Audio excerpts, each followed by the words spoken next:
Now to the deadly outbreak of the West Nile virus. The Centers for Disease Control says 26 people nationwide have died from it. There are nearly 700 cases spread across 43 states. Mosquitoes carry the disease, and Texas is considered the epicenter of the outbreak. 10 people there have died, and more than 200 got sick. Last night, 4 planes in Dallas loaded with the insecticide took to the air and sprayed for a second time this week. Joining us now is Joe Conlon. He's a technical advisor for the American Mosquito Control Association, also a retired Navy entomologist with extensive worldwide experience in mosquito control. Joe, thanks for being here this morning. I guess the question is, after hearing that they've done this twice, did it not work the first time, or is the problem just that bad? The problem is just that bad, and you've got an extensive area in order to spray to keep the disease in check. It's a large area. How will we know when it's actually making an impact?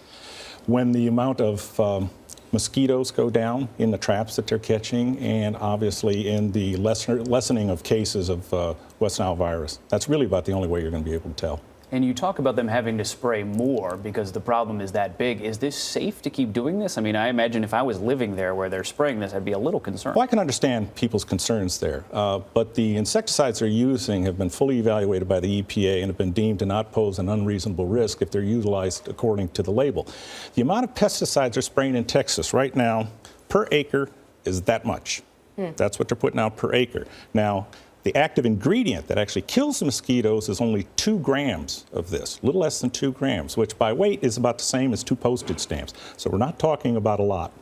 And to what degree can that contain the problem, keep it from going and rippling out into other states, other locations? Well, to the extent that you lower the mosquito population and the infective mosquito population, you're keeping it well in check. And again, there's really no way of positively determining that until the season plays itself out. We have to remember here that this is just the beginning of the West Nile season. In the last 5 years, by this time, we've had an average of about 172 cases of West Nile by this time this year. This year, we've got 700. That does not bode well for the future, and we're only beginning the season. We are both Minnesotans, where mosquitoes are often considered the state bird, so we're pretty familiar with these things. What other states are dealing with this problem? I imagine it's not just Texas. Mississippi, Louisiana, Oklahoma.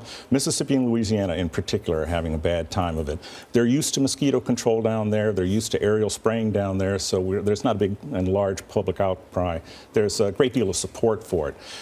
South Dakota, Oklahoma, California, there's a lot of states. As you say, there's 32 states that have human cases at this point. There's 43 that have infected mosquitoes, and they're probably all thinking about taking some rather drastic action in order to stop it. Before it really spins out of control, it's a nasty, nasty disease. Other than what's obvious, is there a way people can protect themselves and their home from this? Indeed. I call it the 5 Ds. First D and second D are dawn and dusk. If you can remain indoors dawn and dusk, you're not exposing yourself to mosquitoes. Number 3 is to drain. Mosquitoes require water in which to lay their eggs. So if you get rid of water on your property, you're good to go. You got to be very, very fastidious about it, because I've seen mosquitoes breeding in discarded soda bottle caps. So, so you got to really look for it.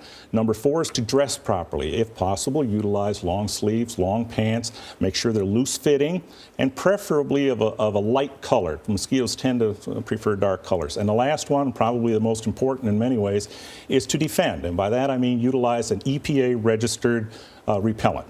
If it's got an EPA registration on it, that means that it both works, it's been demonstrated to the EPA that it works, and number 2, and even more important, that it's not going to harm you if you use it. That's great advice, Joe. Thanks so much. You're very welcome.